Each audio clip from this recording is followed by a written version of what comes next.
The war between the United Human Colonies and the Zarythian Empire had lasted a decade. Zarythians, a race of ethereal beauty with translucent, shimmering skin and hauntingly luminous eyes, were known for their advanced technology and fierce warriors. But the war was over now.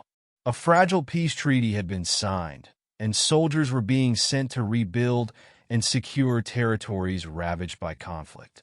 Captain Michael Carter was stationed on Drithyrus V, a once thriving Zarythian colony reduced to ruins by years of bombardment.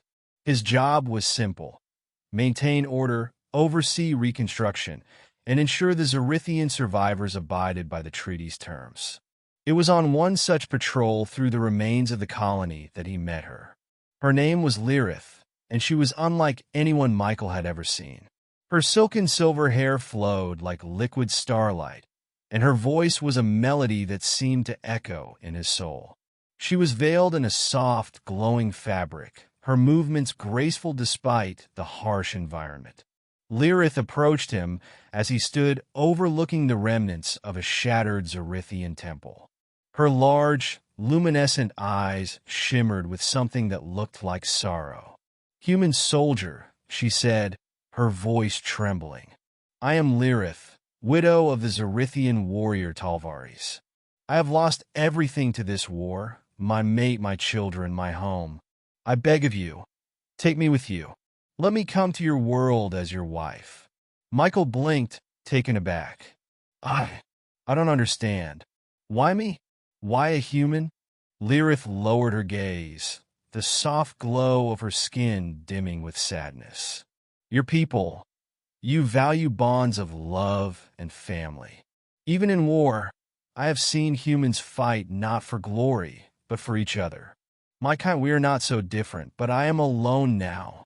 I have no place here among the ruins of my people. You are kind, I can see it in your eyes. Please grant me a new life." Michael hesitated. It wasn't just the strangeness of the request, it was the weight of it. A Zarythian widow, asking to be his wife? He looked into her eyes and saw the depth of her desperation. This was no ruse, no trap. She was utterly sincere. I'll need permission from my superiors," he said cautiously. "Then I will wait," Lyrith replied, her voice steady. "I will wait as long as it takes." The weeks that followed were a blur of bureaucracy and tension. Michael's superiors were skeptical. "You're proposing to bring an alien widow into human society as your spouse?" Colonel Harris had said, raising an eyebrow. This could spark a political mess. But Michael argued passionately. "She's a refugee, like so many others. Are we so cold that we can't offer compassion to someone who's lost everything? Isn't that what we're supposed to be rebuilding? Hope and unity." In the end, permission was granted, though not without conditions. Lyrith would undergo an extensive screening process and be monitored closely. The day Michael returned to Lyrith with the news, her radiant smile lit up the crumbling courtyard where she'd been staying. She clasped his hands in hers, her touch warm and almost electric. "You have saved me, Michael Carter," she whispered. "I vow to be a faithful wife to you, to honor you and your people as my own." Their journey back to Earth was met with equal parts curiosity and skepticism. While some saw their union as a symbol of hope, two former enemies forging a new bond, others viewed it with suspicion. Michael didn't care. Over time, he and Lyrith grew closer. Lyrith adapted quickly to human life, her intelligence and grace endearing her to many. She became an advocate for peace between their species, her eloquent speeches bridging the cultural divide. And Michael?